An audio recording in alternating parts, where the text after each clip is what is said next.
Je suis Madame Eparek, ingénieure en biotechnologie. Je travaille au niveau du service santé et environnement d'INSP. Aujourd'hui, je vais vous présenter notre laboratoire qui consiste à surveiller le pollen et les moisissures dans l'air.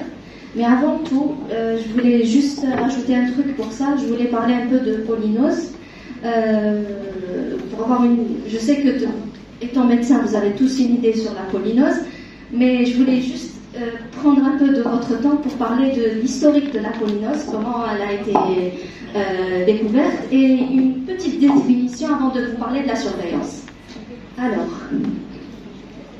là, pour l'historique de la pollinose a été décrite au XVIIe siècle par Behringer comme un rhume saisonnier survenant au début de la floraison des roses. Au début du XIXe siècle, un certain Anglais Bostock suspecta le pollen de graminée comme étant le responsable de cette pathologie. Ce n'est qu'en 1828, un Irlandais utilise pour la première fois le terme rhume de foin. Mais ce n'est qu'à la même époque, le docteur Blackley, qui est un médecin britannique, c'est lui qui avait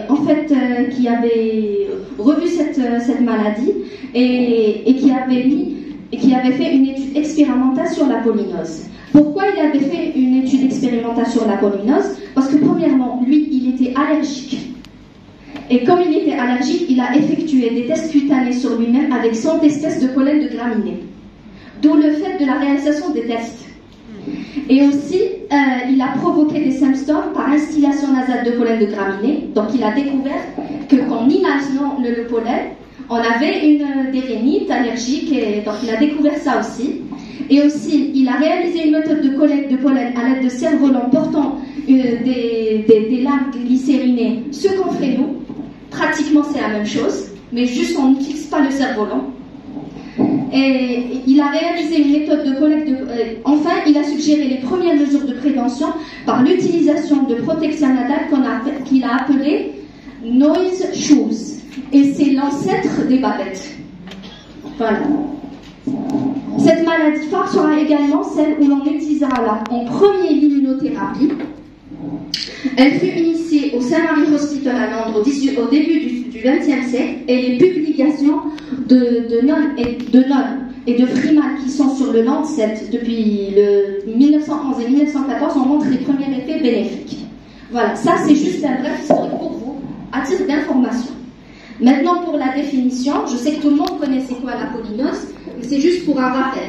La pollinose se définit par l'ensemble des manifestations cliniques induites par l'allergie au pollen, tout pollen confondu. C'est une affection très fréquente car de 10 à 30% des habitants de la planète en souffrent selon les zones géographiques. Le plus souvent, il s'agit d'une rhinite allergique dans la symptomatologie induite par l'inflammation allergique et géodépendante des muqueuses du nez, mais aussi des sinus des yeux et parfois des branches, comme il l'avait déclaré professeur Terniche dans votre... La rhinite pollinique, souvent dénommée rhume des foins, est ainsi très souvent associée à un conjonctivite, parfois à un asthme même. Maintenant, après avoir juste un petit rappel sur la pollinose, maintenant on va se consacrer à un polluant biologique qui fait cette pollinose, voilà, qui est le pollen. Alors, le pollen est une fine poussière, le plus souvent, qui est de 3 à 200 micromètres, c'est-à-dire qu'on trouve des plus petits, on trouve des grands. Donc c'est la poussière qui se trouve sur l'organe reproducteur mâle, c'est-à-dire qu'on appelle les étamines. Je vais vous montrer la photo, voilà. Alors ce que vous voyez la poussière, c'est le pollen. Alors ce que vous voyez la poussière là, c'est le pollen. Et ce pollen, c'est lui qui est responsable de la reproduction des fleurs, parce qu'on appelle la pollinisation. Et c'est à partir de ça quand le pollen est présent dans l'air ou est présent dans l'air grâce à la pollinisation, que quand nous on a des allergies, c'est à cause de ça. Vous voyez du côté droit, c'est la morphologie du pollen. Alors pour le pollen, comme vous voyez, il y a l'exine qui est assez grande, celle où il y a les ornements. Il y a l'intime qui vient après, il y a le cytoplasme, il y a le noyau. Il y a des pollens qui ont des pores et il y a des pollens aussi qui ont des sillons. Là, vous ne les voyez pas, mais ces caractéristiques sont très importantes pour la découverte et la découverte de l'espèce. C'est comme ça qu'on arrive, nous, à connaître quelle espèce se trouve, c'est grâce à l'exil et grâce au porc et au sillon. Comment se fait la pollinisation? Alors, on retrouve deux types d'espèces. On a des espèces entomophiles et on a des espèces anémophiles. Qu'est-ce que ça veut dire une espèce entomophile? C'est une espèce qui est l'agent principal de la pollinisation, c'est l'insecte. Que ce soit une abeille, un coccinelle, n'importe. Les espèces ne causent pas beaucoup d'allergies. Si elles causent des allergies, peut-être c'est des allergies de proximité. Mais les espèces qui sont pollinisées par le vent, qu'on appelle des espèces anémophiles, ces espèces sont pollinisées par le vent. Ça veut dire qu'en fait le pollen il se transporte par le vent. Et c'est là qu'on a l'allergie. C'est à cause de ces espèces anémophiles qu'on a des allergies. Et également aussi, ces espèces ont des pollens assez petits. Ils sont très petits. Ils rentrent plus facilement. Voilà. Maintenant, les facteurs qui réduisent la pollinisation. Alors, les facteurs qui réduisent, on retrouve la pluie. Pendant la période où la pluie empêche le pollen de se libérer des fleurs. Si le pollen est déjà libéré, il devient lourd et ne peut plus être transporté par le vent. Là, il y a une diminution de réaction allergique. Le froid, un temps froid accompagné d'épisodes de gel, retarde la croissance des plantes et le début de la pollinisation.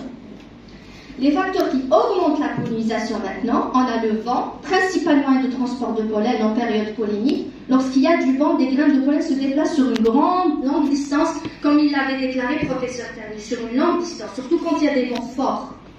Et c'est là où il y a une plus grande quantité de pollen dans l'air, d'où les maladies allergiques. Le temps sec, plus il fait chaud, plus les grains de pollen sont libérés rapidement en grande quantité. L'orage, contrairement à la pluie qui plaque le pollen au sol, l'orage fragilise les grains de pollen. Donc il y a une libération plus importante de substances qui causent des allergies. L'amplitude thermique, un écart important entre les températures maximales et minimales au cours de la journée, favorise une libération importante de pollen. Maintenant, on va parler du thème principal de ma présentation, qui est la surveillance aéropallinologique et notre laboratoire au niveau de l'Institut national de santé publique. Avant toute chose, c'est quoi l'aéropallinologie? L'aéropallinologie, c'est l'étude du pollen dans l'air. On peut trouver d'autres, c'est une science. On peut trouver, par exemple, la médicopallinologie, l'archéopallinologie, mais c'est d'autres études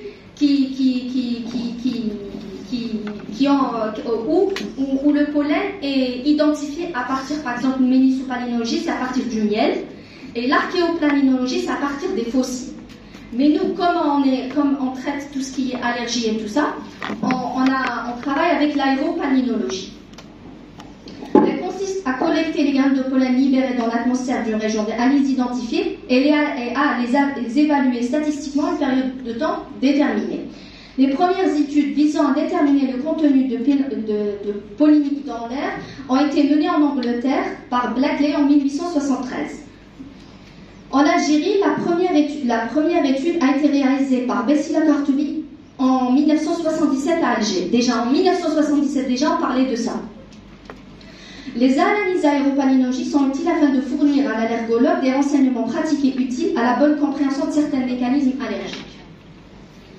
Alors, notre réseau de surveillance de pollen. Alors, comment il a été, suite à un accord de coopération entre le ministère de la Santé et l'Agence de développement de l'État fédéral belge, un réseau de surveillance a été mis en place au niveau de l'EHS de Rouen et au niveau de deux sites, qui est le CHU Pnimsous et le CPFC. Alors, ce réseau a pour objectif de surveiller et de quantifier la présence de pollen dans l'air afin d'alerter les professionnels de santé sur les périodes de quantité de pollen élevée, de permettre de mieux comprendre l'évolution de la pollinisation et de prendre des mesures de prévention et de traitement appropriés.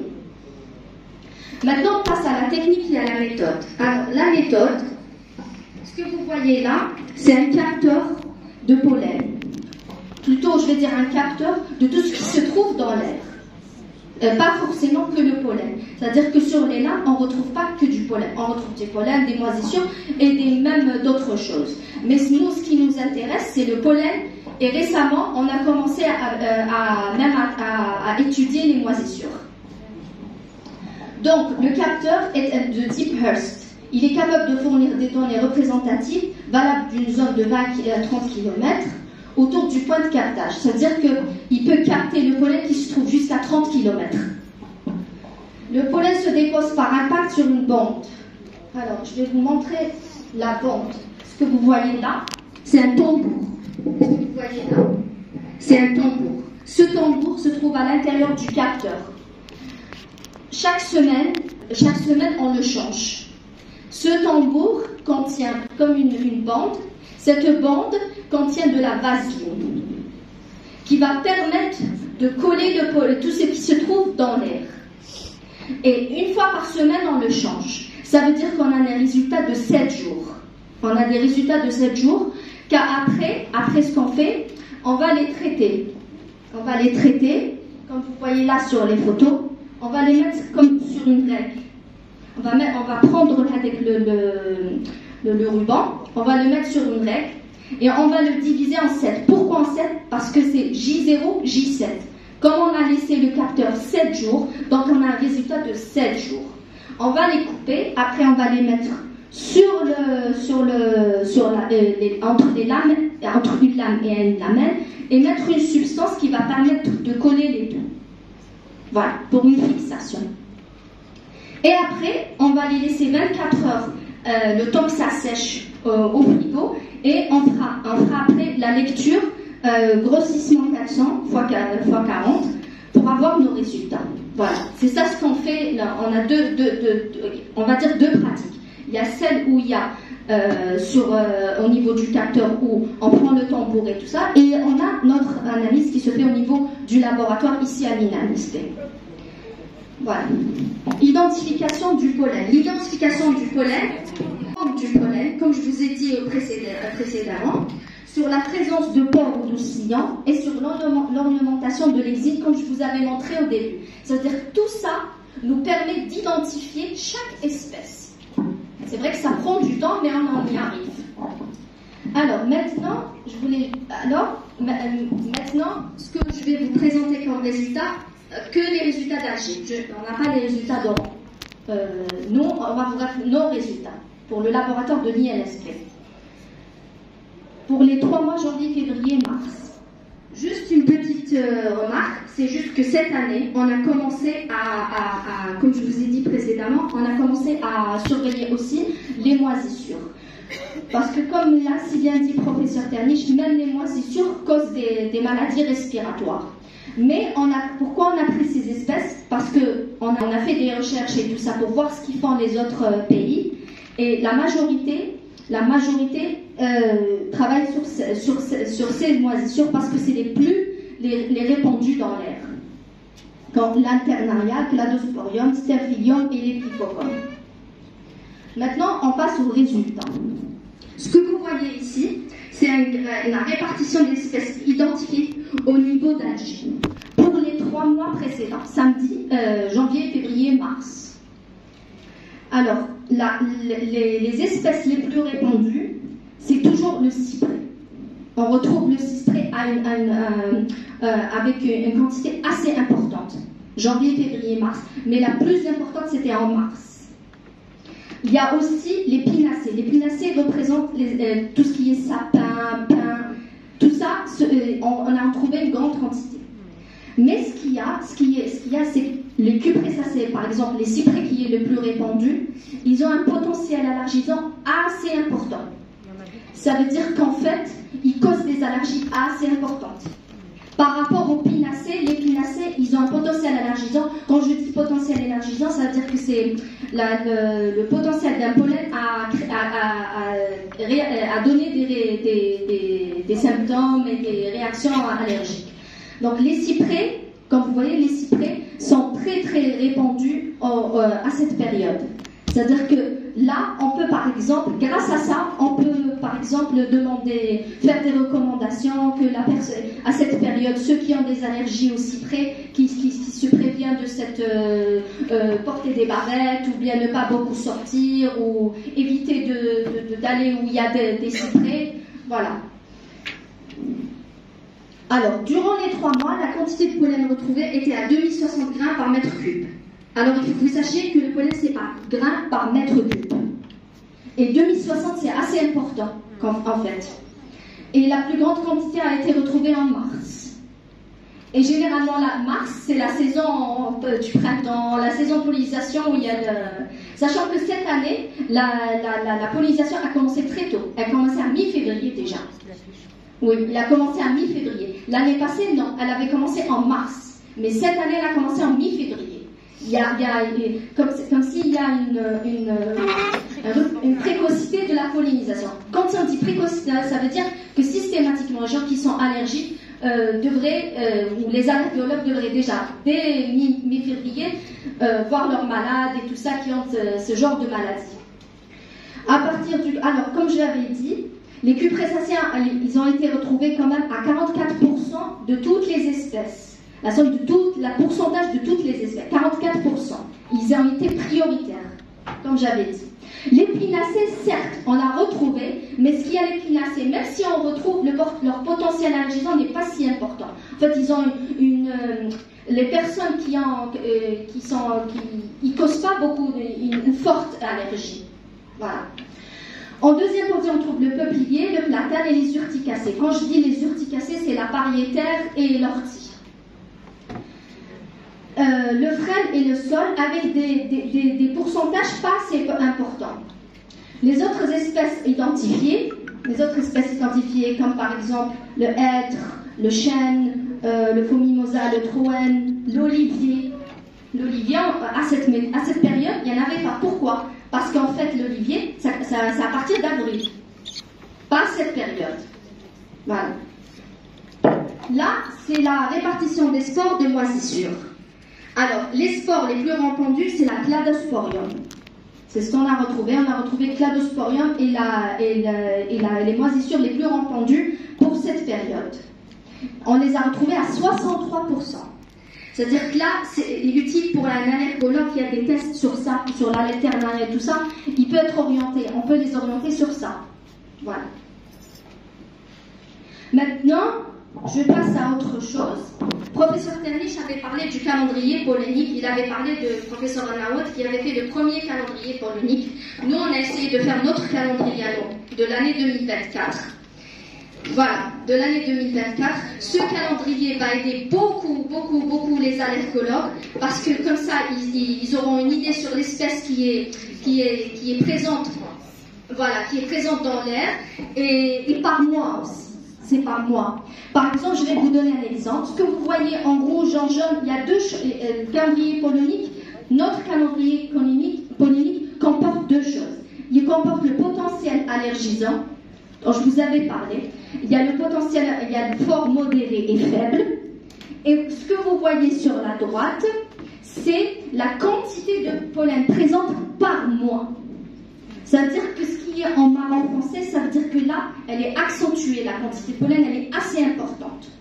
Ce qui est en marron clair, ça veut dire que moyennement, elle sera dangereuse pour les personnes qui sont vraiment fragiles, vraiment sensibles. Et ce qui est en marron clair ou en beige, ça veut dire que la quantité était assez faible. Je vais prendre un exemple, toujours avec le cyprès. Le cyprès en 2024, il n'y avait pas en janvier. C'était vraiment à raison d'une ou deux sur la lame. Vous voyez. Mais à partir de février, il y a une accentuation de la quantité.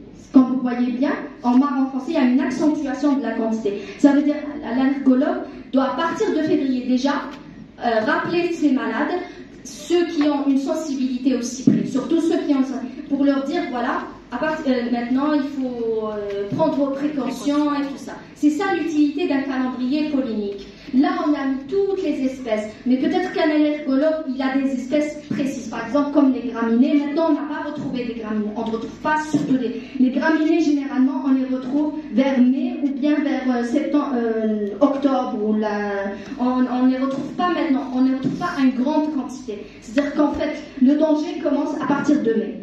Et je voulais préciser aussi que le calendrier pollinique change par année. Comme il l'a si bien dit professeur Ternich, que à cause du changement climatique et tout ça, il y a une déstabilisation de la pollinisation et donc chaque année, il y a des divergences. Ce n'est pas toutes les années qui sont pareilles. Par exemple, comme je vous ai dit, les cyprès l'année passée, en janvier, il y en avait une grande quantité. Mais l'année passée, il y en avait en février. Mais cette année, on les a retrouvés en janvier. Même s'ils étaient à une quantité pas assez importante, mais quand même, il y a un recul de la pollinisation pour le cyprès. Voilà, merci à vous.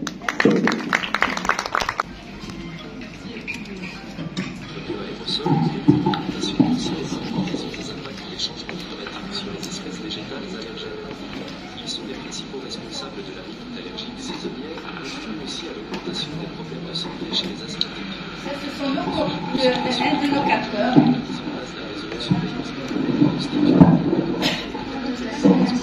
Ça, c'est le capteur du CPLC.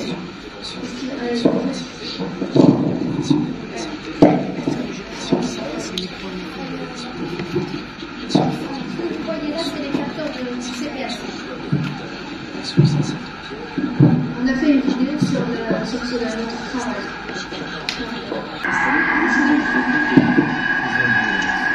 Aujourd'hui, on est au niveau du CHU de Benisos. Là, on va récupérer le tambour le dernier jour de la semaine. Donc, vous allez voir avec nous comment on fait pour récupérer le tambour. Première des choses, on comme vous avez vu, on a retiré le tambour. Là, on va régler l'horloge parce qu'en fait, il y a une horloge au niveau du tambour. Cette horloge, c'est elle qui contribue à ce que le tambour tourne 24 heures, pendant une semaine, pendant 7 jours. Là, on est en train de régler l'horloge.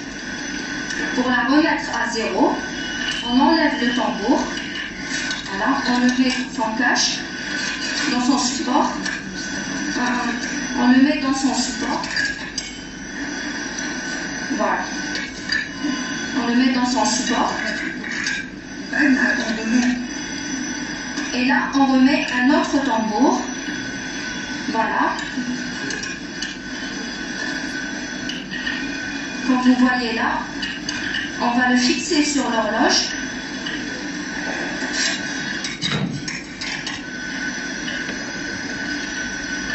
Et on va le remettre à l'intérieur de l'orifice du capteur.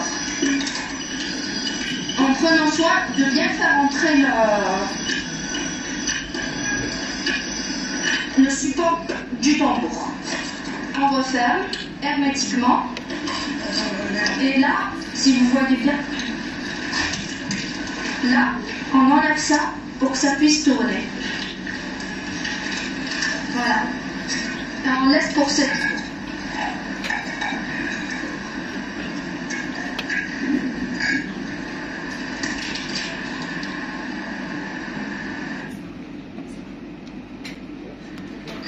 Les tambours sont récupérés au niveau du labo. On procède à la préparation des lames pour pouvoir les observer au microscope. On commence tout d'abord par liquéfier le liquide de montage au bain marin.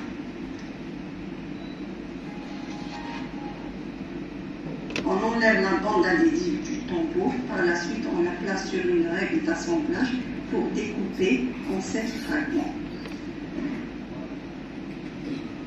Par la suite, on fait l'étiquetage des lames. Chaque lame correspond à un jour. On met le liquide sur la lame et la lamelle. On prend un fragment de la bande et on le dépose sur la lamelle. Ensuite, la lamelle est déposée à son tour sur la lame.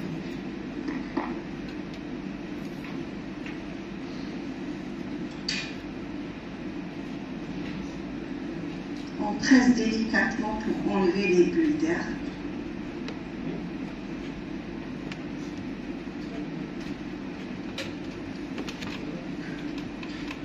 Sécher les lames pendant au moins 1 à 2 heures au frigo, avant l'analyse au microscope.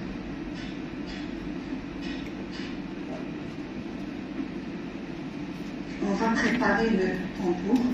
qu'on place dans les capteurs. Pour cela, on nettoie bien le tambour avec de l'alcool pour enlever toutes les impuretés. On met du scotch double face et on dépose la bombe tout autour.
Et on le met dans les cuves pendant 1 heure à une température de 48 degrés.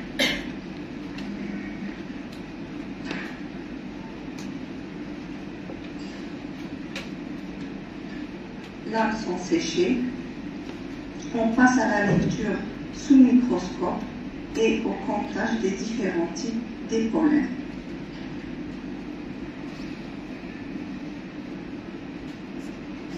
Après 1 heure, on récupère le tambour de la cuve et on applique la vaseline préalablement chauffée. Par la suite, on met le tambour dans une boîte.